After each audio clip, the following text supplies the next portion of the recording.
The mass of men lead lives of quiet desperation. With this incisive statement, Henry David Thoreau captured a profound and unsettling truth about the human condition. A truth that, though spoken over 150 years ago, echoes with renewed force in our contemporary world. The quiet desperation he refers to is not the loud cry of tragedy, but the veiled anguish hidden beneath routine, superficiality, and conformity. It is the discreet suffering of one who has drifted away from their own center, of one who lives with the persistent feeling that something essential has been forgotten or sacrificed. It is a life that appears normal on the surface, yet is devoid of authentic purpose, an existential void masked by the facade of daily life. Today, in an age saturated with distractions, obligations, and artificial expectations, perhaps it has never been so easy to live such a life, and so difficult to recognize it. Often, this desperation is fueled by a nagging sense that we are wasting our lives, as if, despite a genuine desire to become something greater, the years have slipped by almost unnoticed, and nothing of true significance has changed. It is a slow, corrosive frustration, for deep down we know we hold potential, that we are called to something more, yet we remain trapped in repetitive patterns, sterile routines, and choices that do not reflect our true nature. Life becomes a succession of days lived on autopilot, while the soul cries out for direction, for depth, for meaning.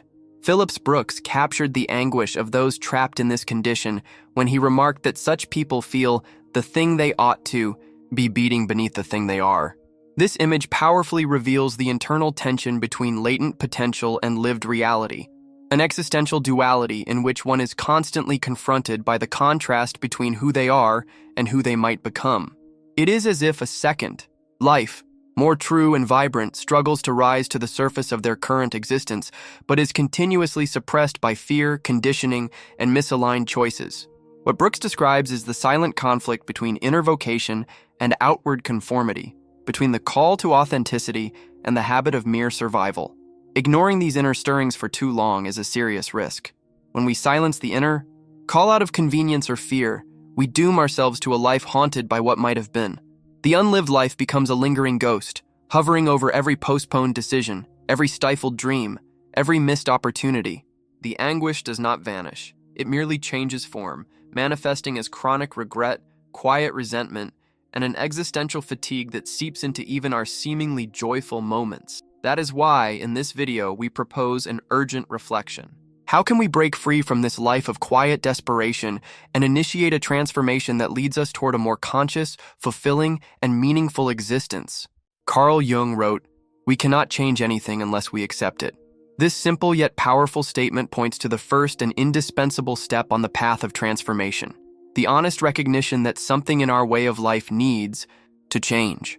Without this initial acceptance, any attempt at progress will be shallow and unstable, for we deny the very root of the problem. It means looking inward with courage, without filters or excuses, and admitting that we are disconnected from something essential, that life, as it is not enough. Genuine change can only blossom from the fertile ground of sincere acceptance of our dissatisfaction. A practical way to assess how necessary this change is in our life is to take note of how often we are afflicted by feelings of regret, guilt, anxiety, or depression. Though painful, these emotional states serve as alarm signals, alerts from the psyche that something in our way of living is misaligned with our deeper needs. Jung believed that, in the vast majority of cases, these neurotic symptoms are manifestations of an inadequate approach to life, functioning as symbolic messages from the unconscious, urging us to adjust our course. Rather than pathologizing these feelings, we can see them as invitations to transformation and self-discovery. As Jacobi wrote in The Way of Individuation, Jung saw in neuroses a deeply prospective meaning. For him, psychic suffering was not merely a burden to be eliminated, but a potentially healing process that could lead the individual to confront the very foundations of their being. In this confrontation lie the possibilities of deeper self-knowledge, of a clearer understanding of one's limits and potentials. Jung believed that neurosis could, paradoxically, act as a stimulus for the development of the personality, a catalyst for individuation, the process of becoming who one truly is. Rather than rejecting pain, we must learn to listen to it. However, when afflicted by these negative emotional states, many people choose the easier path. Instead of confronting their discomfort as a call to change, they seek to numb it, turning to drugs, alcohol, or empty distractions that offer momentary relief but deepen the problem over time. This flight from pain is understandable, yet dangerous. It keeps us stagnant, and every attempt to escape our inner truth tightens the grip of the existential prison we inhabit. Jung warned against this illusory route. We may think there is a safe road, but that is the road of death. Then nothing happens anymore. At any rate, not the right things. To flee from pain is, in practice, to refuse to truly live. After accepting that change is necessary, the question arises, what kind of change is most likely to lead us to a fulfilling life? In the mid-20th century, psychologist Abraham Maslow dedicated his career to answering this question. Unlike many of his colleagues who spent the majority of their time studying the mentally ill, Maslow chose to study those who excelled in life, those who reached extraordinary levels of achievement and balance. This approach led him to a crucial discovery. The healthiest and most flourishing individuals were motivated by a drive towards self-actualization. Maslow defined self-actualization as the ongoing process of realizing potentials, capacities, and talents, an unceasing movement toward the full development of the self. The pursuit of a life mission, the knowledge and acceptance of one's intrinsic nature, and the longing for unity were central to this quest. For him, this process was essential to living a truly fulfilling life. Maslow was so convinced of the importance of self-actualization that he made a bold statement. If you plan on being anything less than you are capable of being, you will probably be unhappy all the days of your life. This statement reflects not only a truth about human potential, but also about the waste of a life lived below its possibilities. However, after years of stagnation, during which our bad habits and destructive patterns have solidified, the crucial question arises. How can we become self-actualizers?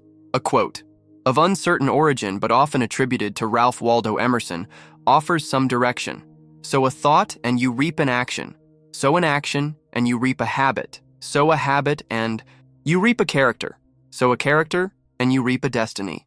Transformation begins with the thought. And for those of us striving for a fuller life, this means selecting a goal, a purpose for our existence. Yet, when we choose that goal, we often find ourselves lost, believing that we need to discover our true passion before taking any action. This mistake is common and prevents us from moving forward.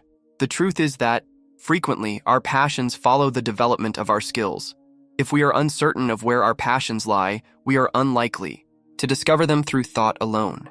Instead of indefinitely postponing, it is far more beneficial to choose something that sparks our curiosity and challenges us, without the pressure of it being the perfect choice.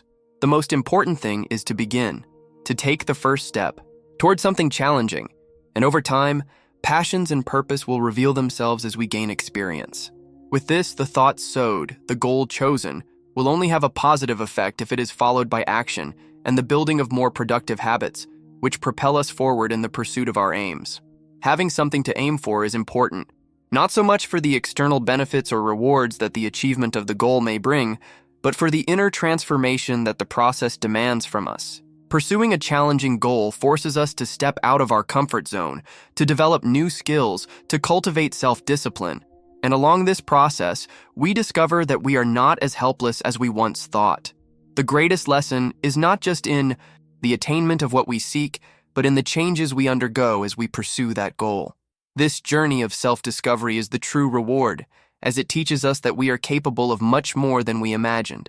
However, many of us face a constant obstacle: the difficulty in turning thought into action. Many people who struggle to turn thought into action tend to blame their negative feelings, anxiety, depression, fear, lack of confidence, for their inaction.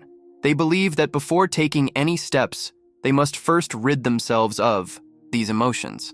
However, this is a misconception that often leads to failure.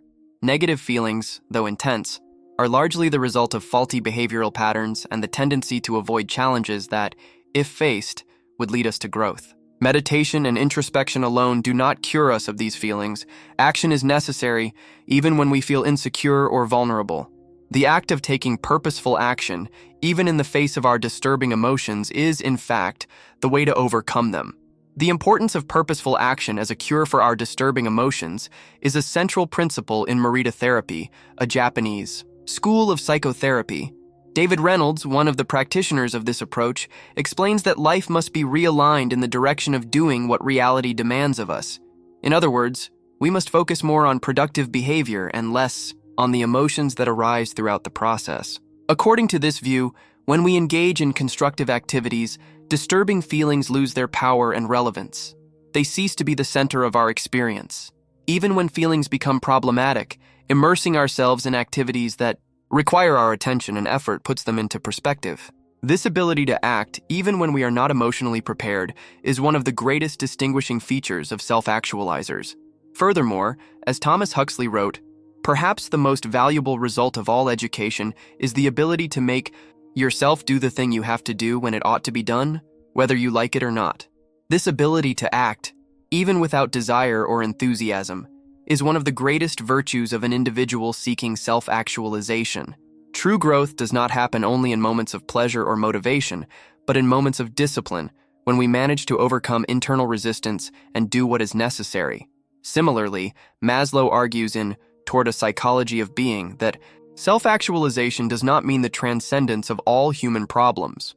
Conflict, anxiety, frustration, sadness, pain, and guilt are emotions and situations that also exist in healthy and fulfilled individuals. What sets self-actualizers apart is their ability to act in the face of these difficulties without allowing negative emotions to paralyze them. Therefore, it does not matter who you are or what stage of life you are in.